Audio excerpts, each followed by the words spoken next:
তিতা মিডা বোঝে না পাগলারে জিলাপি দিও না, পাগলা তিতা মিডা বোঝে না পাগলারে জিলাপি দিও না নিষেধ করা হয়েছিল, কিন্তু জাতি জিলাপি খাওয়াই ফেলছে। মানে একবার যেহেতু খাওয়াই ফেলছে তো পাগলাও মজা পাইছে। জামাত ইসলামী সরকার গঠন করলে বিএনপির অনেক বড় বড় নেতার কি ঘটবে এটা বিএনপি নিজেরাই ফাঁস করে দিচ্ছে। কি ঘটবে বিএনপির অনেক বড় বড় নেতার, আপনি শুনলে মজা পাবেন, হাসবেন এবং অবাক হবেন। প্রথম যেটা ঘটবে, বিএনপি নিজেরাই যেটা জানাচ্ছে, জামাত সরকার গঠন করলে তারা বিষ খাবে। এই বিচার থামবে না। হাসিনার রায় আসছে, বাকিদেরও আসবে। সেনাবাহিনীর খুনি, র্যাবের জল্লাদ, ডিবির দালাল কেউ রেহাই পাবে না। এই দেশ আর কখনো খুনিদের হাতে জিম্মি হবে না। এই দেশে আবার সেই গুম খুনের ইতিহাস ফিরে আসবে না। আর বিএনপি যারা শত্রুকে আশ্রয় দেয়, মানুষের রক্তের মূল্য বোঝে না, তারা নিজেরাই নিজেদের ন্যারেটিভকে সব দেহ বানায় ফেলবে। আমার কাছে একটা কল রেকর্ড আছে, গোপালগঞ্জের ছাত্রলীগ একজন ফোন দিয়েছে, আমি খুব আনন্দ নিয়ে শুনেছি। এখনো তারা বলে এই রাষ্ট্র আমাদের এবং হাসিনা দ্রুতই ফিরবেন, আপনারা দ্রুত পালান অথবা হাসিনার পা ধইরে মাপ চান। তো আমি আপনাদেরকে বিনীত অনুরোধ জানাই, হাসিনার পা ধইরে মাপ চাই, প্লিজ দিল্লি থেকে হাসিনার পা দুইটা একটু এখানে আইনে দেন।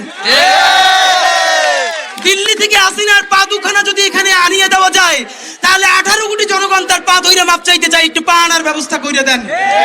আওয়ামী লীগকে পুনর্বাসন করেছে বাংলাদেশের সব রাজনৈতিক দল, এটা আমি বারবার বলেছি। আওয়ামী লীগকে প্রথম পুনর্বাসন করেছে শহীদ প্রেসিডেন্ট জিয়াউর রহমানের উদারতা দিয়ে, এবং বিশ্বাস করে হাসিনাকে দেশে আসতে দিছে। আসার 2 সপ্তাহের ভিতরে তাকে শাহাদাত বরণ করতে হয়েছে। আওয়ামী লীগ হলো সেই গোখরা সাপের নাম, ওরে বিশ্বাস করা যাবে না। আওয়ামী লীগকে প্রথম সংসদে কে নিছে? 86 সালের নির্বাচনের মধ্য দিয়ে জাতীয় পার্টি নিছে। তৃতীয়বার আওয়ামী লীগকে পুনর্বাসন করছে জামাত।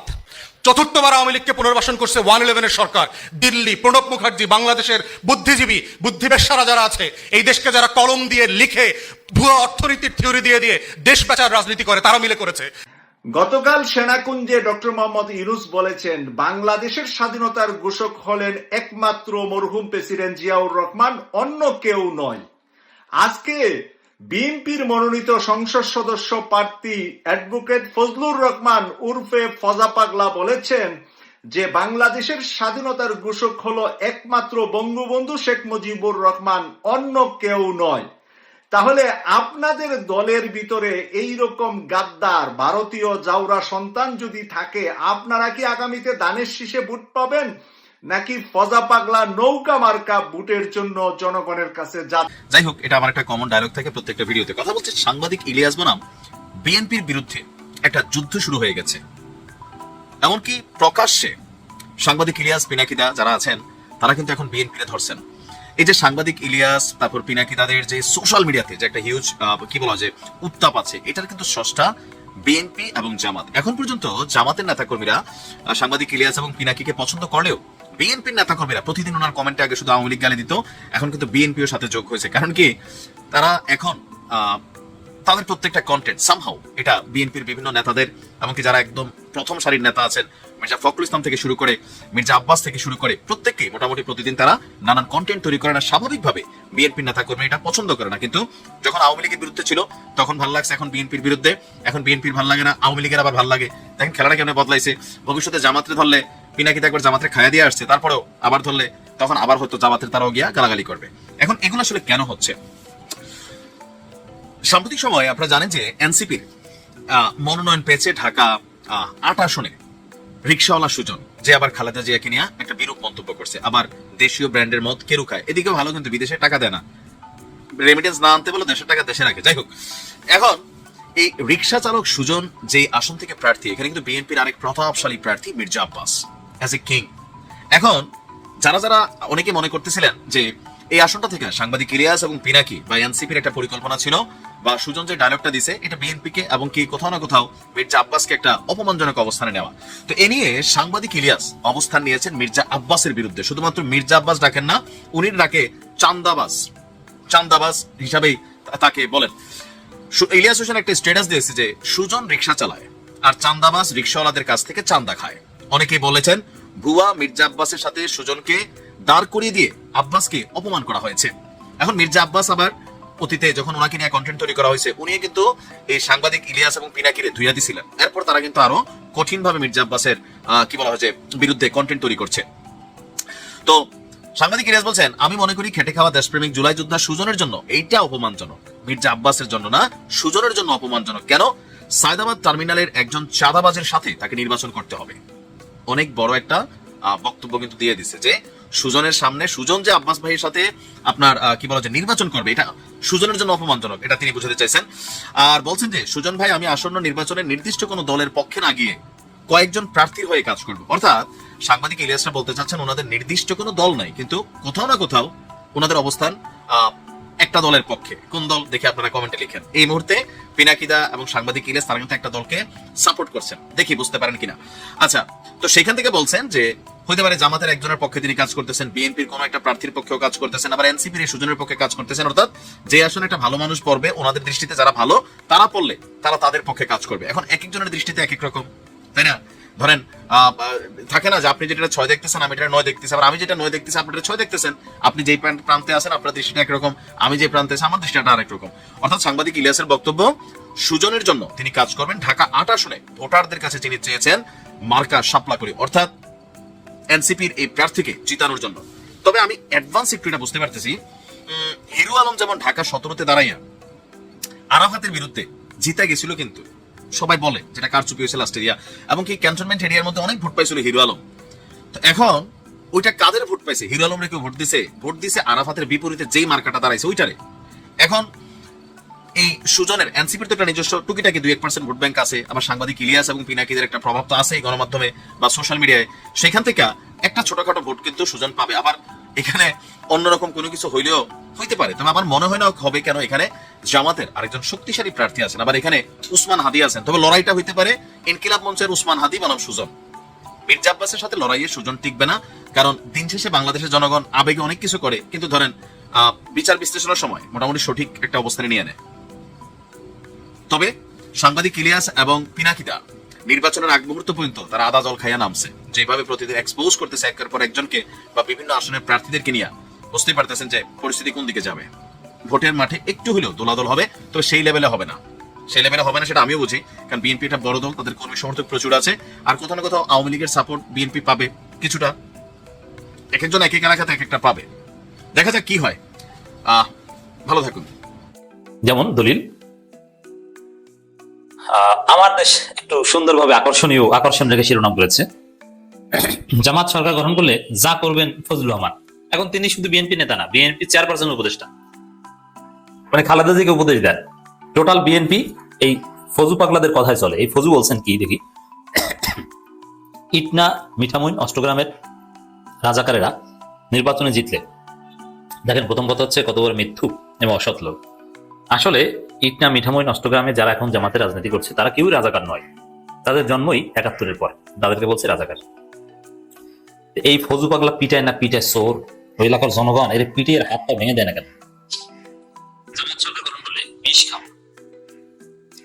তাহলে প্রথমে আমরা কি পেলাম, যে জামাত সরকার গঠন করলে বিএনপির অনেক বড় বড় নেতা বিষ খাবে। অতএব বিএনপি নেতাদের কন্যা, ছেলে, স্ত্রী, নাতি, নাতনি, তাদেরকে বলবো আপনার দাদা, আপনার বাবা, আপনার স্বামী আগে ভাগে রাজনীতি থেকে তাকে সরিয়ে কাউন্সিলিং করেন। এটা একটা ভয়ানক রোগ। আপনি এই মনোবিজ্ঞানের কাছে নিয়ে যান, সাইকিয়াট্রিস্টের কাছে নিয়ে যান, এবং সাইকোথেরাপি দরকার, সাইকিয়াট্রিস্টের কাছে থেরাপি দরকার, মানসিক কাউন্সিলিং দরকার। নইলে সে বিষ খাবে, আপনারা এতিম হয়ে যাবেন, অভিভাবক খারাপ হয়ে যাবেন। কারণ এটা একটা ভয়ানক রোগ। আপনি যদি মনোবিজ্ঞান করেন, এটা মনোবিজ্ঞানের বিষয়। মানুষ আত্মহত্যা কেন করে, কেন মানুষ বিষ খায় বা গলায় ফাঁস দেয় বা নিজেকে নিজে গুলি করে, এটা প্রচন্ড হতাশা থেকে। এখন মানুষের জীবনে উত্থান পতন আসবে, চাওয়া না পাওয়ার বেদনা থাকবে, এগুলো সবই মানুষের জীবন। এগুলো মেনে নেওয়ার মতো একটা মানসিকতা থাকতে হবে। আর এটাই একজন মনোবিজ্ঞানী একজন হতাশাগ্রস্ত মানুষকে কাউন্সিলিং করে স্বাভাবিক জীবনে আনার চেষ্টা করেন। বেশি টাকা ফি না। বাংলাদেশে আপনি প্রথমে সম্ভবত মেহতাব বা এরকম একজন, প্রথম আলোতে একজন মনোবিজ্ঞানী লিখতেন, তার কাউন্সিলিং, তার অধীনে কাউন্সিল করা যায়। প্রথমে আপনি ১,৫০০ টাকা দিয়ে ফি দিয়ে দেখাবেন, তারপরে আপনার যদি সমস্যা বেশি হয় আপনাকে কাউন্সিলিং এর জন্য ভর্তি নেবে অথবা নির্দিষ্ট একটা টাইম দিবে, তার কাছে যেতে হবে, বা নানান প্ল্যাটফর্ম আছে। বিএনপি নিহতের স্ত্রী, সন্তান, নাতি নাতনিদেরকে বলবো যে আপনারা আপনার পরিবারের যিনি বিএনপি করেন তাকে কাউন্সিলিং করেন, ভর্তি করেন এখনই। কারণ জামাত সরকার গঠন করলে তার বিষ কেন খাবে? বিষয়টা এভাবে বোঝান যে হ্যাঁ, আজকে জামাত সরকার গঠন করবে, আপনারা বিরোধী দলে যাবেন, তারপরে পরের বার আপনারা ফার্স্ট হওয়ার চেষ্টা করবেন। এটাই তো গণতান্ত্রিক রাজনীতি, কেউ জিতবে কেউ সেকেন্ড হবে, ইটস ভেরি সিম্পল। নির্বাচনের প্রতিযোগিতা থাকবে, বিষ খাবেন কেন? আর আরেকটা বিষয় করা যেতে পারে, যারা সরকার গঠন করলে বিষ খাবে ওই দলকে তো সরকার গঠন তো দূরের কথা, নির্বাচনে আসারই তো সুযোগ দেওয়া উচিত না। তাহলে আমার কাছে সত্যি মনে হয় জামাত সরকার গঠন করলে ফজু পাগলা বিষ খেতে পারে, কিন্তু সে আসল কারণ সে আসলেই পাগলা। দেখুন মজার বিষয় যে বিএনপি নেতারা, ছাত্র দলের লোকজন কিন্তু এই ফজু পাগলাকে পাগলা বলে। ঢাকা বিশ্ববিদ্যালয়ের ছাত্র দলের নেতারা সরাসরি পাগলা বলে, ফেসবুকে লেখে। ডাকসু নির্বাচনের সময় হামিমরা মনে আছে এই ফজু পাগলার বিরুদ্ধে কিভাবে নিয়েছে, ওয়ান্স আওয়ামী লীগ অলওয়েজ আওয়ামী লীগ, একটাকে আওয়ামী লীগ বলেছে সরাসরি। ছাত্র দল নেতারা একে আওয়ামী লীগ মনে করে, তারেক রহমান তাকে আব্বা ডাকে। এই হচ্ছে বিএনপির অবস্থা। এই এরকম বিশৃঙ্খলা নিয়ে ক্ষমতা আসা যায়? প্রথম আফটারম্যাথ আউটকাম হবে জামাত সরকার গঠন করলে যে বিএনপির কিছু নেতা এবং বড় বড় নেতা, খালেদা জিয়া, তারেক রহমান উপদেষ্টা পর্যায়ের নেতা, তারা বিষ খাবে এবং ইনস্ট্রু। এই জন্য আমরা চাই না যে বিষ খাবে বা এই ধরনের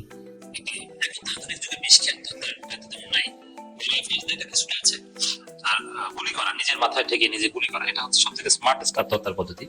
অথবা স্ট্রং ইলেকট্রিক শক খাওয়া, আপনি কয়েক সেকেন্ডের মধ্যে মরে যাবেন। জাপানে আত্মহত্যার নানান ক্রিয়েটিভ মেথড আছে, এখানে এটা উচিত না। আমরা ডিসকারেজ করি, কাউন্সিলিং এর আহ্বান জানাই যে জামাত সরকার গঠন করলে বিএনপির অনেক বড় বড় নেতা ফজু পাগলা সহ, ফজু পাগলার আদর্শে বিশ্বাসী অনেক আছে। দলিল আপনি বুঝবেন কিভাবে? বিএনপিতে যারা বিএনপি করে, জিয়াউর রহমান খালেদা জিয়ার আদর্শে বিশ্বাস করে বলে দাবি করে, আবার ফজু পাগলাকে পাগলা বলে না, ফজু পাগলাকে জুতো দিয়ে পিটাইতে চায় না, এরকম লোক বিএনপিতে যারা আছে তারাও সম্ভাব্য বিষ খেতে পারে।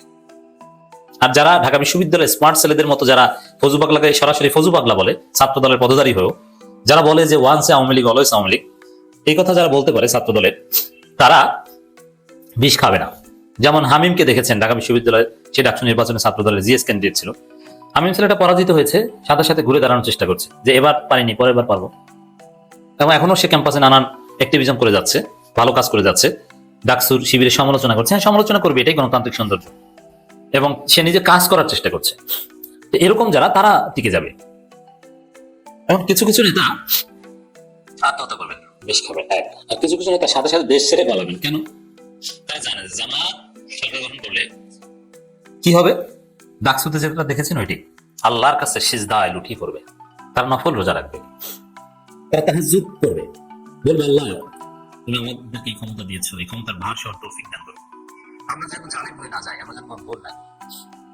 তারা বিরোধী প্রার্থীর বাসায় যাবে। আগে যেটা হতো যে যারা জিততো বিরোধী প্রার্থীকে সাথে সাথে মায়ের শুরু করতো, প্রার্থীর লোকজনদের সব পালাতো। কিন্তু জামাত যেটা করবে, সবাইকে সাথে সাথে বলবে, পরাজিত প্রার্থী বা তাদের লোকজন কিচ্ছু বলা হবে না, অন্যায় করলেও সাধারণ ক্ষমা। পরাজিত প্রার্থীর বাসায় যাবে যে আপনি আমার অভিভাবক, সিনিয়র হলে, আর জুনিয়র হলে আসেন আমরা একসাথে কাজ করি। জামাত ঘোষণা দিচ্ছে, ডক্টর রেজাউল করিম দেখলাম বলছে যে আমি জিততে পারলে শহীদুদ্দিন চৌধুরী এনিকে বানাবো আমার অভিভাবক, আমি হারলে আমি হবো তার সহযোগী। এই হচ্ছে জামাত। তারপরে বিএনপির অনেক নেতারা পালাবে। কেন পালাবে? জানে যে জামাত পলিটিক্যালি কিছু বলবে না, পলিটিক্যালি আপনাকে বুকে জড়িয়ে নিবে। কিন্তু যারা চাঁদাবাজি করেছেন, দুর্নীতি করেছেন, জামাত ক্ষমতা আসলে যেহেতু আইনের শাসন আসবে, আপনি কোথায় কত টাকা পাচার করেছেন এগুলো যেহেতু সব বের করে ফেলা হবে, এগুলোর ক্ষেত্রে জিরো টলারেন্স। দুর্নীতি, চাঁদাবাজি, অর্থ পাচার, এগুলো একদম জিরো টলারেন্স। অতএব আগে ভাগে পালাই। যেহেতু বিএনপির বেশিরভাগ নেতাই চাঁদাবাজ কিংবা দুর্নীতিবাজ কোনো না কোনো ভাবে, আর জামাত ক্ষমতা আসলে কোনো ফাঁক করে এগুলো করে পার পাওয়া যাবে না, এই জন্য তারা বেশিরভাগ বা সবাই পালাবে। এটা একটা অনিবার্য বাস্তবতা। তাহলে দর্শক, জামাত ক্ষমতা আসলে, সরকার গঠন করলে বিএনপি কি করবে, আশা করি আপনারা কিছু ধারণা অলরেডি পেয়েছেন। অভিজ্ঞ মানুষরা ডক্টর মোহাম্মদ ইউনূসের পাশে এসে দাঁড়ালেন। ঠিক তখন থেকে কিন্তু এই রাজনীতির খেলাটা, ভারত যে বাংলাদেশ নিয়ে যে খেলাটা খেলছিলেন আন্তর্জাতিক অঙ্গনে, সেটা পুরোপুরি পরিবর্তন হয়ে গেছে। মার্কিন যুক্তরাষ্ট্র এখন উল্টো আরেকটা হিসাব নিকাশ আমরা দেখছি যে বাংলাদেশ যেভাবে খেলার চেষ্টা করছে, মার্কিন যুক্তরাষ্ট্র কিন্তু ঠিক সেভাবেই খেলছে। দেখুন, বাংলাদেশের একজন নিরাপত্তা উপদেষ্টা বা কোনো মন্ত্রী, এমপি ভারতে গিয়ে ভারতে অবস্থানরত মার্কিন যুক্তরাষ্ট্রের যে দূতাবাস, সেই দূতাবাসের কোনো কর্মকর্তাদের সাথে মিটিং করবেন, এটা একটি সময় বাংলাদেশের রাজনীতি বা বাংলাদেশের ইতিহাসে দুরূহ একটি ব্যাপার ছিল। শুধু তাই নয়, ভারতের নিরাপত্তা উপদেষ্টার সাথে চোখে চোখ রেখে কথা বলা এবং বাংলাদেশের স্বার্থ সংশ্লিষ্ট বিষয়গুলো নিয়ে আলোচনা করা, এবং শেখ হাসিনা যেহেতু একজন কনভিক্টেড আসামি, তাকে বাংলাদেশে ফেরত দেওয়া, এবং এই যে ইন্টারপোলে রেড নোটিশ জারি করা, নানা বিষয়গুলো যখন বাংলাদেশ একেবারে সাহসিকতার সাথে করছে, তখন ভারত কিন্তু অনেকটা দুমড়ে মুচড়ে যাচ্ছেন। এবং বাংলাদেশের এই যে নিরাপত্তা উপদেষ্টা বা ডক্টর মোহাম্মদ ইউনূস, তাদের যে কৌশল, তাদের যে গোপনীয়তা, সেই জায়গায় ভারত মোটামুটি নাকানি চুবানি খাচ্ছে, এর নির্দ্বিধায় বলা যায়। দেখুন, ডক্টর খলিলুর রহমান তার বক্তব্যে আরো কিছু কথা বলেছেন। আমরা যদি তার থেকে একটু কোট করি, তিনি বলছেন যে বাংলাদেশের জাতীয় সার্বভৌমত্ব ও সমতা, রাজনৈতিক স্বাধীনতা, অভ্যন্তরীণ বিষয়ে হস্তক্ষেপ না করার মূল্যবোধকে সমর্থন করে কোন দেশ? বাংলাদেশ। সেই সঙ্গে উন্মুক্ত, শান্তিপূর্ণ, সুরক্ষিত এবং অন্তর্ভুক্তিমূলক ভারত মহাসাগরের মূল্যবোধ ও নীতিমালাগুলো সমর্থন করে বাংলাদেশ। এই জন্য আন্তর্জাতিক বিরোধের শান্তিপূর্ণ নিষ্পত্তির পাশাপাশি আন্তর্জাতিক আইন ও জাতিসংঘের সনদ বর্ণিত নীতিগুলোর প্রতি শ্রদ্ধা বজায় রাখা গুরুত্বপূর্ণ বলে উল্লেখ করেন। এই যে প্রত্যেকটি বিষয়, এটি কিন্তু প্রত্যেকটি বিষয় বাংলাদেশের সাথে। দেখুন, আমাদের এই যে নদীর নির্যতা হিসাব, পানি সেটা দেয় না, তারপরে বাংলাদেশের রাজনীতির হস্তক্ষেপ, অভ্যন্তরীণ বিষয়ে হস্তক্ষেপ করা, সার্বভৌমত্বের প্রতি হুমকি হয়ে দাঁড়ানো, এই সব কিছু মিলিয়ে এই যে ডক্টর খলিলুর রহমান যেভাবে ভারতে গিয়ে বাংলাদেশের স্বার্থ নিয়ে কথা বলেছেন, আলাপ আলোচনা করেছেন, ক্লোজ ডোর বৈঠক করেছেন, সেই জায়গায় হাসিনাকে বাংলাদেশে ফেরত পাঠানো, এই যে স্বরাষ্ট্রমন্ত্রী সাবেক যে পলাতক কামাল, তারও ফাঁসির রায় হয়েছে, তাকে বাংলাদেশে ফিরিয়ে আনা, তারপর বাংলাদেশের বিরুদ্ধে যে ভারত নানা অপতৎপরতা চালায়, সেই বিষয়গুলো নিয়ে কথা বলা, এই ডক্টর খলিলুর রহমান এই সময়ে অন্ততপক্ষে এই বৈঠকটি বা এই সফরটিতে বাংলাদেশের জন্য কিছু বয়ে আনতে পারুক আর না পারুক, যেইভাবে তিনি সেই জায়গায় বৈঠক করেছেন, আলোচনা করেছেন, কথা বলেছেন, এটাই বাংলাদেশের জন্য অনেক বড় পাওয়া।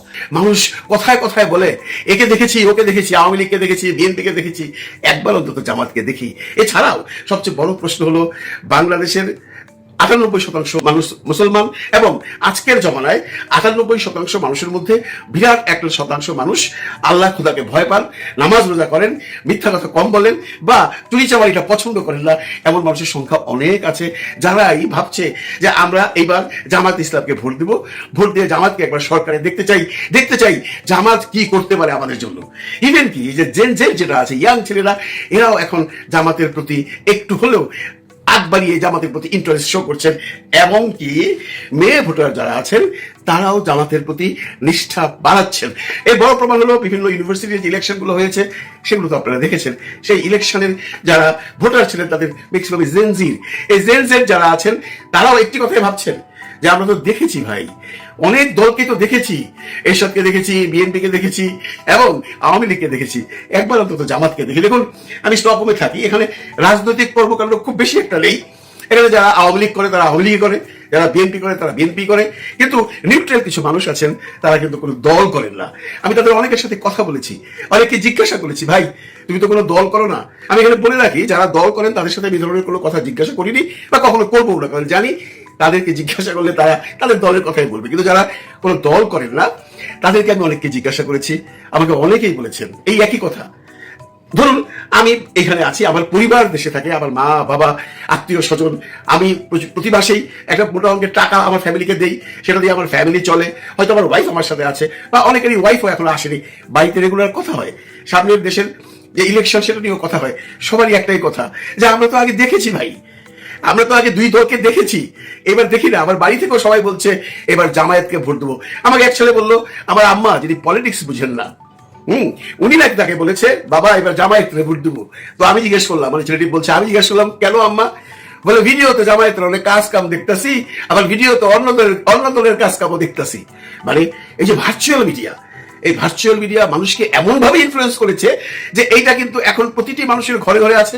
বাংলাদেশে 18 কোটি মানুষের এই দেশে ম্যাক্সিমাম মানুষের হাতেই এই স্মার্টফোন আছে। এবং গ্রামের মানুষ বা মফস্বল শহরের মানুষ টেলিভিশন কতটুকু দেখে আমি জানি না, ইভেন কি শহরের মানুষও টেলিভিশন কতটুকু দেখে আমি জানি না, কিন্তু স্মার্টফোনে বিভিন্ন রকম কন্টেন্ট তারা দেখে।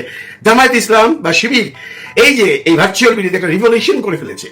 আপনারা বিভিন্ন রকম ছোট ছোট ক্লিপস দেখবেন, ছোট ছোট রিলস দেখবেন এই ইলেকশন নিয়ে, যে কোনো একটা দেখলে আপনার মনে হবে আমার জামায়াতকেই ভোট দেওয়া উচিত। এই যে আপনার রিভলিউশন যেটা জামাত করছে, এটা জামাতের জন্য একটা বিরাট প্লাস পয়েন্ট। দ্বিতীয় প্লাস পয়েন্ট হলো ভোটার ট্রান্সফার। ভোটার ট্রান্সফারটা কেমন অনেকে হয়তো বুঝতে পারছেন না, আমি একটু পরিষ্কার করে বুঝিয়ে দিই।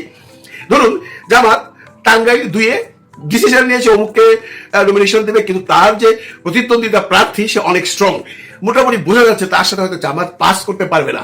জামাত তখন তার এই টাঙ্গাইল 2-এর ভোটারকে টাঙ্গাইল 3-এ ট্রান্সফার করে দিয়েছে, কারণ টাঙ্গাইল 3-এর যে প্রার্থী আছে জামাতের, তার পসিবিলিটিস আছে, কিন্তু সেই পসিবিলিটিসটাকে আরো দ্বিগুণ আকারে বাড়িয়ে দেওয়ার জন্য 2-এর থেকে 3-এ 10,000 ট্রান্সফার করে ফেলেছে।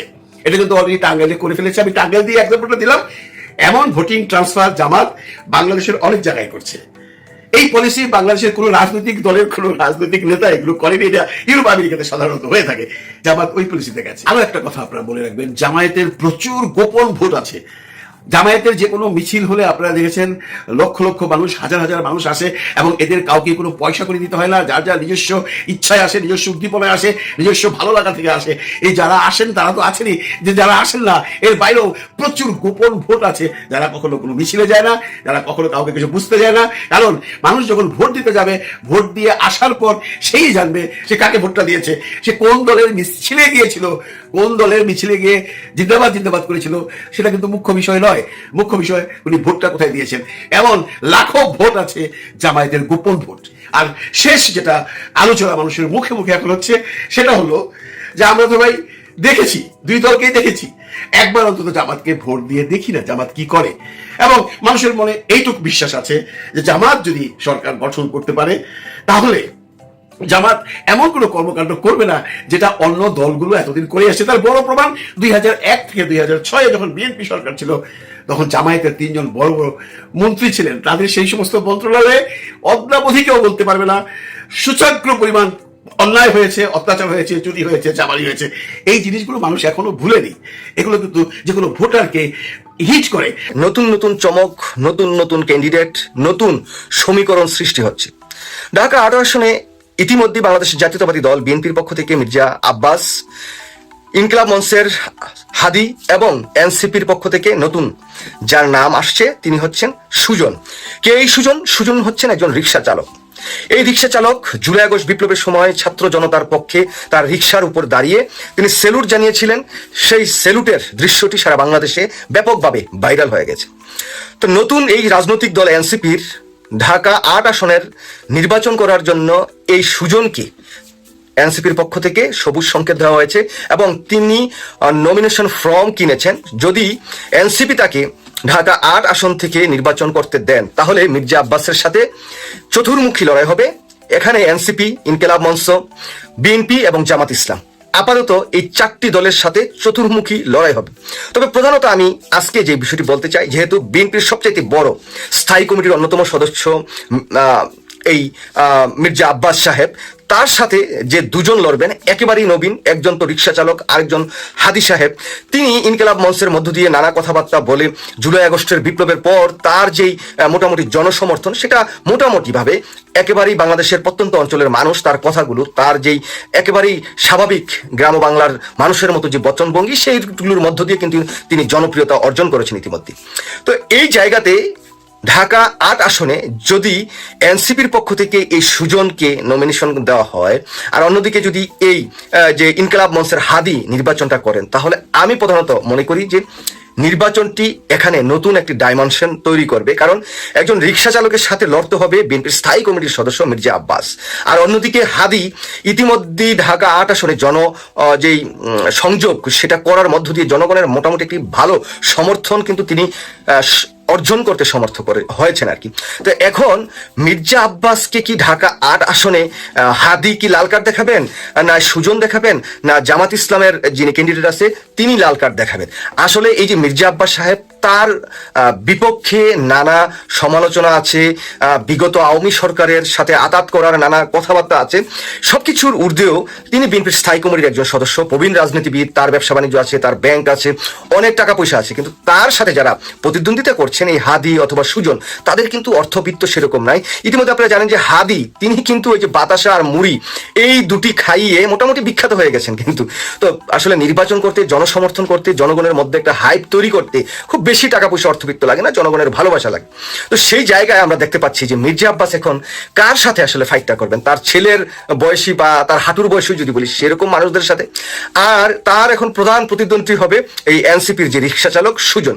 তাকে আমি কিন্তু মানে ইগনোর বা নেগলেক্ট করছি না, তিনি একজন রিক্সা চালক হলে জুলাই আগস্ট বিপ্লবে যে তার ভূমিকা সেটা কিন্তু অনন্য। তো সেই জায়গা থেকে এনসিপি হয়তো একটি কৌশল করেছেন, কারণ মির্জা আব্বাস সাহেব এনসিপির বিরুদ্ধে নানা সময় নানা উত্তেজনাকর কথাবার্তা বলেছেন। তো সেই জন্য হয়তো বা এনসিপি এই রিক্সা চালক যে সুজন তাকে হয়তো সেই জায়গায় নমিনেশন দেওয়ার চেষ্টা করছেন বা তাকে দিবেন। এই নমিনেশন দেওয়ার মধ্য দিয়ে মোটামুটি মির্জা আব্বাসকে এক প্রকার অপমান করাই আর কি। সেই জায়গায় অন্য যারা আছেন যেমন হাদি আছেন, জামাত ইসলামের যে ক্যান্ডিডেট আছেন, তাদের সাথে কিন্তু এনসিপির দ্বন্দ্ব বা এই যে পার্সোনাল ক্ল্যাশ সেটা নাই, বরঞ্চ আমি দেখেছি যে মির্জা আব্বাস সাহেবের সাথে এনসিপির কিছুটা মানে খুনসুটি যদি বলি সেটা কিন্তু আছে। তো সেই জায়গায় হঠাৎ করে এই যে একজন রিক্সা চালক যিনি জুলাই আগস্ট বিপ্লবী আন্দোলনের একজন যোদ্ধাও ছিলেন মনে করি, তিনি কিন্তু পরবর্তীতে গুলিও খেয়েছেন। তো যাই হোক, তো তার এই নির্বাচনের মাঠে আসা এবং ঢাকা ৮ আসনে নির্বাচন করা, এই জায়গায় কিন্তু নতুন একটি মেরুকরণ তৈরি হবে।